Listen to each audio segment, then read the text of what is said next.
Hola, bienvenidos a Charlando con Cervantes, el programa que les ofrece tertulias con destacadas figuras de la cultura de los pueblos hispanohablantes. Les acompañamos José María Conjed, que les habla en estos momentos del Instituto Cervantes. Y Raquel Chan Rodríguez del City College de la Universidad de la Ciudad de Nueva York, CUNY. Tenemos con nosotros hoy día a una de las escritoras más distinguidas de la América Latina, a Laura Esquivel, autora de Como agua para chocolate, novela que ha vendido en traducción al inglés más de 1 millón de ejemplares y en castellano ya se está acercando a esa figura la venta de la novela. Así que le damos la bienvenida a Laura a Charlando con Cervantes. Y Laura, vamos a comenzar haciendo un poco de historia. Sabemos de que tú estuviste involucrada con la pedagogía, con el teatro infantil, que has escrito guiones. Y siempre me ha intrigado cómo diste el salto de los guiones, de la literatura infantil, de la pedagogía, a la novela, y a una novela como Agua para chocolate, que tiene una estructura tan peculiar. Sí, mira, yo, como tú dices, yo originalmente soy educadora y siempre yo tuve que escribir por necesidad porque no me quedó otra. Yo nunca lo tuve como un proyecto de vida. Yo no escribía ni una carta, a mí escribir una carta me costaba mucho trabajo, pero por necesidad, porque hay muy poca gente que escriba para niños, yo empecé a escribir, estudié teatro, estudié creación dramática y empecé escribiendo obras de teatro, después programas de televisión. Y de ahí yo estaba casada con Alfonso Arau, que es un cineasta muy destacado, y a él le gustaba mucho lo que escribía para niños. Él me animó para escribir para cine y fue así que empecé escribiendo guiones. Lo que pasa es que en México la industria cinematográfica es una industria difícil, ¿no? Es muy difícil conseguir, juntar el dinero, levantar el dinero para hacer una película. Entonces yo tenía ahí mis guiones en el cajón y además los que realmente en quien yo confiaba ciegamente eran Alfonso para dirigirlos.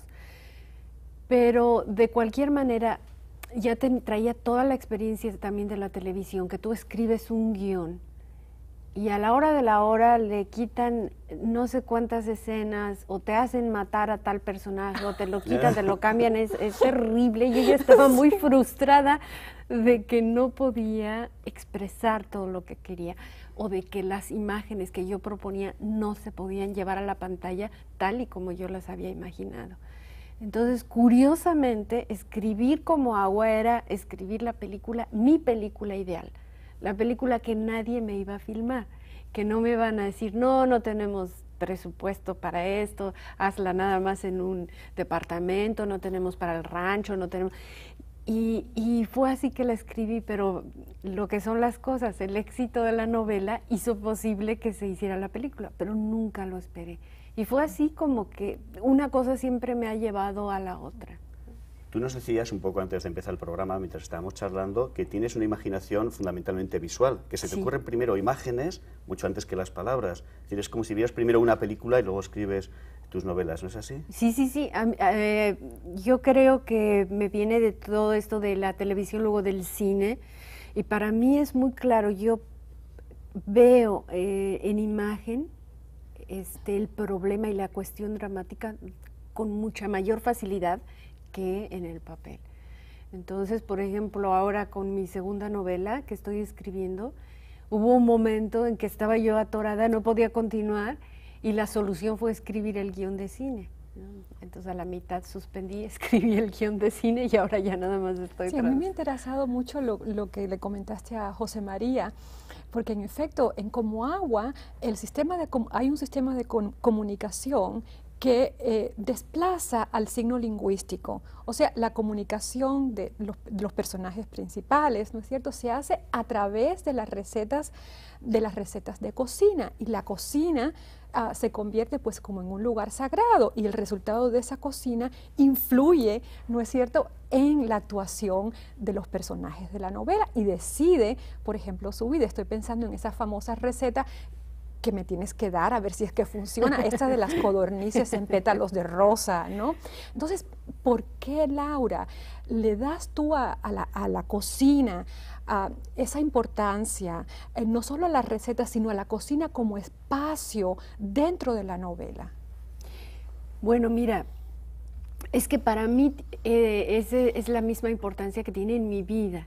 Yo soy una persona que creció junto al fuego de la cocina de mi abuela, de la cocina de mi madre. Mi madre ha pasado la mayor parte de su vida dentro de la cocina y mi madre es la persona más sabia que yo conozco y ella nunca fue a la universidad. Yo ahí en la cocina he aprendido muchísimo más que en las universidades.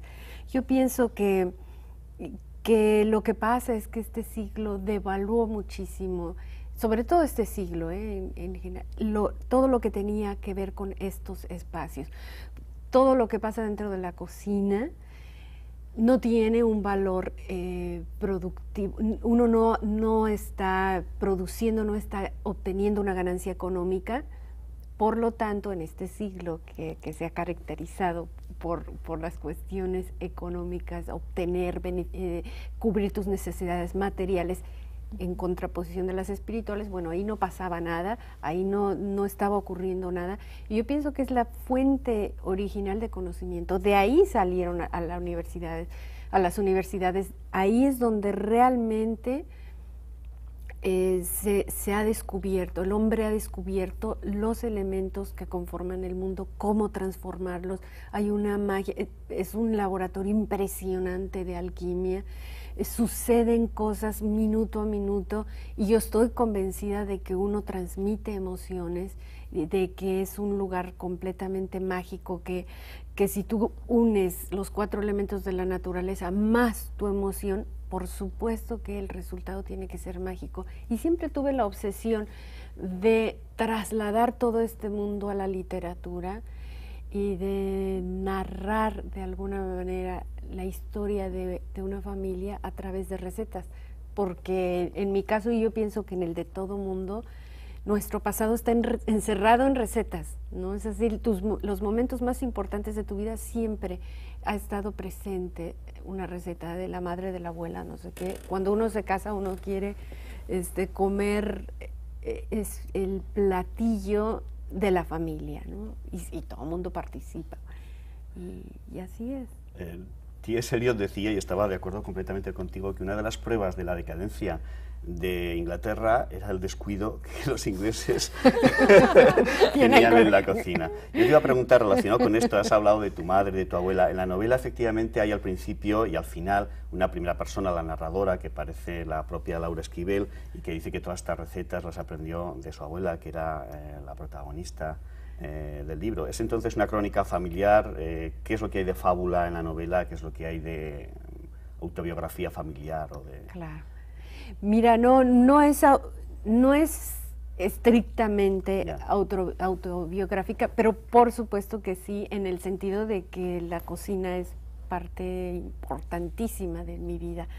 Pero yo, inclusive, ¿sabes? Hay un dato curioso. Yo al principio, yo quería hacer una serie de cuentos, yo nunca planeé la novela. Yo quería realmente dedicar cada cuento a un personaje real de mi familia, que hubiera hecho que te tire el chorizo, ¿no? Bueno, esa persona que lo hacía como nadie, yo quería dedicarle un cuento y que fuera real, pero no pude.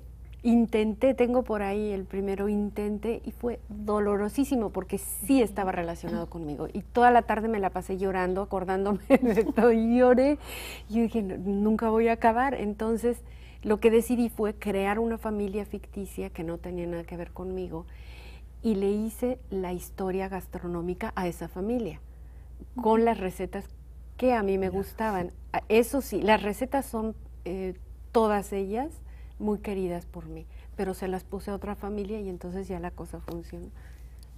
Sí, es curioso porque en la edición mexicana del libro, no sé si está en las otras también, antes de llegar a la propia portada, ya dentro del libro, la página titular más propiamente, hay un refrán: a la mesa y a la cama, una sola vez se llama.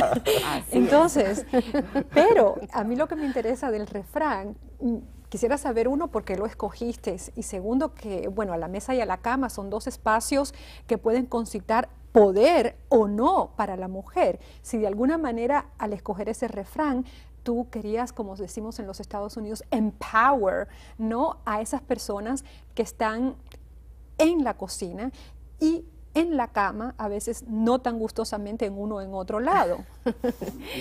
Sí, yo pienso que se empata en el sentido de que las dos son un acto de amor. El amor es lo único que puede hacer de dos cosas una, ¿no? Y bueno, no tenemos problema para entenderlo en la cama, pero en la cocina, bueno, en la sabiduría popular siempre ha estado presente, ¿no? Yo quería enfatizarlo, por eso lo escogí. Yo pienso que yo tengo la teoría de que durante la comida se invierte el rol sexual de la pareja. Y entonces el hombre pasa a ser el elemento pasivo, la mujer es el activo, y la mujer es la que realmente penetra a través de la comida, es la que está penetrando en otro cuerpo, lo cual lo hace un acto muy intenso y es un acto de amor. Y yo ya, bueno, ya aunando, ya metiéndose uno donde no lo llaman, yo pienso que de ahí viene toda esta cuestión de, por ejemplo, de los hombres, que la sopa que le hacía la madre, nunca la esposa la puede hacer igual, ¿no? Entonces ya ahí tendríamos que ver Freud qué dice, pero ¿por qué se establece esta relación? Sí, pues. Claro que eso es otro tipo de amor, pero igual, aunque la haga igualito la esposa, aunque le ponga exactamente lo mismo, él dice que no sale igual. ¿Por qué? Por el afecto. Yo pienso que tiene que ver. Tiene que ver, no se repite la misma sensación. Aparte de la importancia de la cocina en la novela, esta tiene una estructura bastante peculiar que se la proporciona el hecho de que tú la llamas novela por entregas. Entonces es como un folletín. Claro. Al final de cada capítulo pone continuará. Claro. ¿Por qué? ¿Porque esto es un homenaje a la literatura popular? O... Sí, yo quería rescatar el folletín. Sí. Mi sueño dorado es que me lo hubieran publicado por entregas. Ese era mi sueño dorado. Pero nunca se pudo. Entonces lo que hice fue tratar de que pareciera que alguien había coleccionado las entregas y que formaba el libro. Yo me propuse, a mí me gusta mucho tomar cosas satanizadas por la sociedad. En la novela me propuse rescatar dos cosas, ¿no? El espacio de la cocina, que es altamente devaluado y satanizado, y otra, el folletín. Yo defiendo mucho el género del melodrama y esa era mi intención precisamente, traerlo a la actualidad, porque el romanticismo lo dejamos en el siglo pasado y en este siglo todo mundo se empeñó en que la razón ocupara un lugar predominante y que la emoción se quedara por allá escondidita, nadie se le permitía llorar, demostrar sus emociones, hablar de amor. Inclusive ahora uno va a una reunión y habla de amor y es hasta como mala palabra, ¿no? Está como muy mal visto. En este momento hay que hablar del orden económico mundial y de los rumbos de la democracia y ya nadie habla del amor. Y yo pienso que por eso tal vez ha tenido tanto éxito, porque uno siente el libro, porque hay una carencia en el ser humano por ahí que hay que balancear. Quiero retomar un poco la idea del folletín que José María trajo a colación, pensando en que una obra capital de la literatura mexicana e hispanoamericana, de nuestra cultura hispánica, se publicó en folletín. Estoy pensando en El Periquillo Sarmiento, que apareció por razones muy diferentes a la tuya, porque su autor hubiera querido que apareciera pues en libro, pero no pudo por asuntos de censura, etcétera. Apareció en folletín y después, bueno, ya se publicó en libro, o sea que en cierto sentido tu obra retoma esa tradición del folletín, pero me interesó mucho lo que dijiste de ese rescate que intentas hacer no solo de la cocina y del espacio que representa la cocina, pero también hay un personaje que a mí me parece fascinante en el libro, como agua para chocolate, y es Luz del Amanecer. Que es, digamos, por su ascendencia indígena, también es un grupo, un sector de la sociedad que ha sido satanizado tanto en la América hispánica como en los Estados Unidos. Entonces, también aquí vemos ese deseo de tu parte, creo yo, como de reordenar un poco la sociedad, orientándonos a otros valores que han sido disminuidos por la cultura hegemónica. Y quería, en relación a esto, que nos hablaras un poco de Luz del Amanecer, que al fin y al cabo nos da un poco la clave para la recuperación del personaje principal y para la conclusión un poco de la novela también. Claro. Sí. Sí, hay dos. Mira, Luz del Amanecer era la abuela del doctor. El doctor Brown. Y Nacha es un personaje exacto. también muy importante en la vida de Tita. Sí, yo pienso que esos... en la novela está muy claro, ¿no? Hay una tradición castrante, impresionante, que está anulando todos los deseos de mi protagonista, ¿no? Ella no puede querer casarse, no puede, sus deseos vitales de la misma maternidad, del amamantar, todo esto está anulado. Pero entonces, esto tiene que ver, curiosamente, quien ejerce la represión es una mujer, pero que está representando un orden masculino, ¿no? De organización, patriarcal, claro, de normas, de todo esto, aunque esté hecho por una mujer, porque de pronto la gente dice, no, pero tú pusiste a la mujer, sí, pero la mujer es la encargada de reprimir, pero en base a un orden social. Ahora me viene a la cabeza, la madre de tu novela se parece a Bernarda Alba. Muchísimo. ¿No te lo ha dicho nadie? Claro. A mí no se me había ocurrido hasta este momento en que lo estabas diciendo. Claro. Se parece a Bernarda Alba. Es una mujer también que impone una dictadura al mundo de mujeres, además. Al mundo de mujeres. Pero entonces, por un lado está esta fuerza, pero Tita tiene, lo que la salva a Tita es que tiene, por el otro lado, le viene toda la tradición, pero toda la tradición que tiene que ver con la vida, con el gozo, con el amor. Son también tradiciones, pero que sí permiten la expresión verdadera del ser humano, sí te lo permiten. Entonces ella, gracias a esto, ella puede transmitir sus emociones y puede convertirse en una transgresora total. De todo, ¿no? Empezando en la comida. Ella realmente se conecta sexualmente con el amor prohibido, hasta que llega un momento en que ya transgrede por completo las normas sociales y logra. Lo interesante del personaje es que gracias a esta poderosa influencia que tiene que ver con nuestras raíces, con la vida, con el gozo, ella a partir de la cocina realmente logra transformarla, logra un cambio en la sociedad, que es la creación de un nuevo ser, que es Esperanza, que es un ser que va a ir a la universidad, que va a estudiar, pero que tiene también el amor por la vida y el respeto, ¿no? Yo supongo, te iba a preguntar cómo te sientes tú en cuanto a la recepción que ha tenido, recepción crítica de la novela. Me acuerdo que Juan Ramón Jiménez decía que el primero que comparó las lágrimas con perlas fue un genio y el último que lo repitió un imbécil. Y digo esto porque a la novela hispanoamericana le han puesto la etiqueta esta de que es realismo fantástico y que no se ha quedado. ¿Qué dirías tú? Tu novela es realismo fantástico y perdón por emplear algo que a mí un poco me repugna. Sí, yo no estoy de acuerdo, yo no me meto en eso, pero bueno, yo no soy académica ni me meto en esas cosas, pero yo no la considero así. Yo pienso que tiene algunas cuestiones hiperbólicas, pero que para nada es realismo mágico, porque de las cosas que yo hablo son completamente reales. Una madre va a estar presente hasta que tú la mates. Una madre tan castrante, esa presencia que Tita oía y veía es completamente real. Si tú te pones a tejer todos los días de tu vida, vas a tener una concha realmente enorme.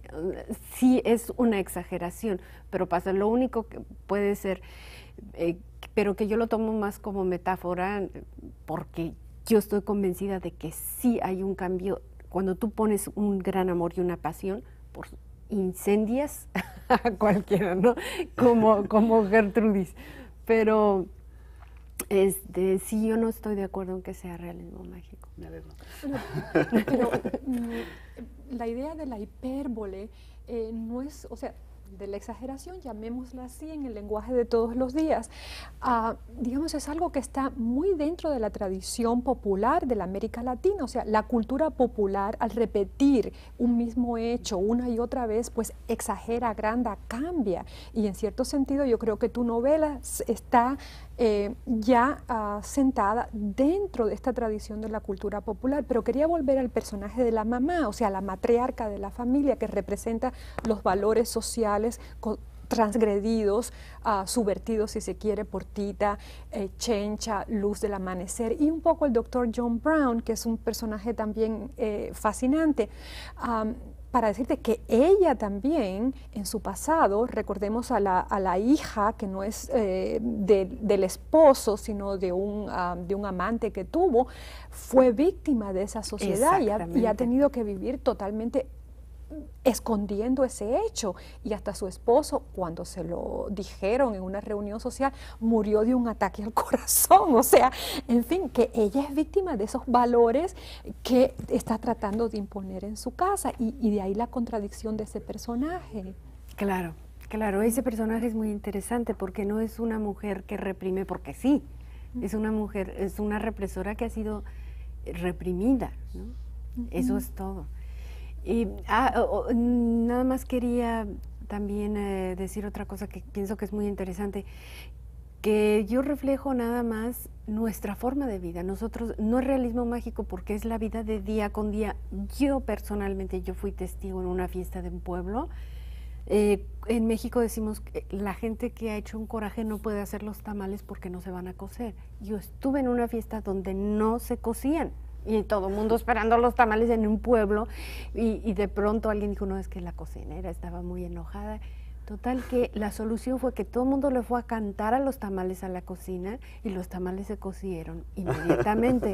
Entonces, lo vive uno día con día, y nadie se pregunta ni se está cuestionando si es real, no es real, si es magia, si no es magia. Eso pasa, ¿no? Pues todo eso es lo que llamaríamos magia natural. El final, sin embargo, sí es un poco sorprendente. Yo creo que se aparta del tono del resto de la novela, y en la película pasaba lo mismo. Es este final medio místico, o religioso. ¿Qué nos puedes decir de este desenlace que a mí me sorprendió? Mira, yo pienso que de pronto sí hay gente que me dice, bueno, pero ¿cómo? Yo pienso que está también en toda la tradición, en toda nuestra tradición, que un amor de ese tipo no tiene cabida en el mundo, ¿no? El amor del más allá, tiene ¿no? Tiene que estar más allá. Y yo pienso que sí tiene que ver con la novela, en el sentido de que se están hablando de cosas que existen aunque no se vean, ¿no? De una energía amorosa que no puede, tan grande que no puede desaparecer de un momento a otro, ¿no? Hay toda una purificación y toda una permanencia. Serán ceniza, más tendrán sentido, que dice el soneto de Quevedo, ¿no? Tenemos muy poco tiempo. ¿Quieres, Raquel, hacer una última pregunta muy breve? Bueno, quería que comentaras un poco sobre el gringo de la película, o sea, no le va a dar tiempo, ¿eh? John Brown, una palabrita nada más, porque no tenemos tiempo. Yo pienso que es el personaje que hace un balance perfecto entre la razón y la emoción.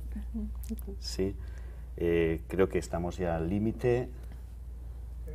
Vamos a decirle adiós a Laura. Muchas gracias, Laura, por estar con nosotros. Ha sido un gran placer tenerte charlando con Cervantes, y ustedes, el público, recuerde que los libros no muerden. Ni duermen.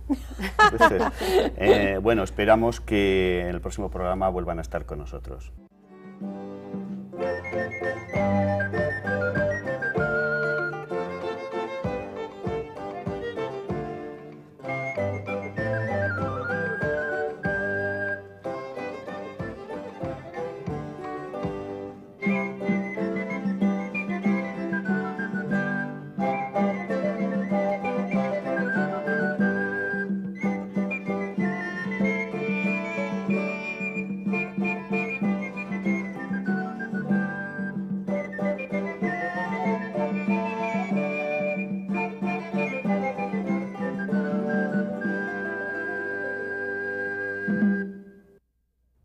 El Instituto Cervantes, coproductor de este programa, es una institución sin ánimo de lucro que tiene como misión difundir la lengua y la cultura de los pueblos hispanohablantes. Les invitamos a visitar su biblioteca, que está abierta de lunes a viernes desde las 10:30 a las 5:30. Para más información, llamar al 212-689-4232.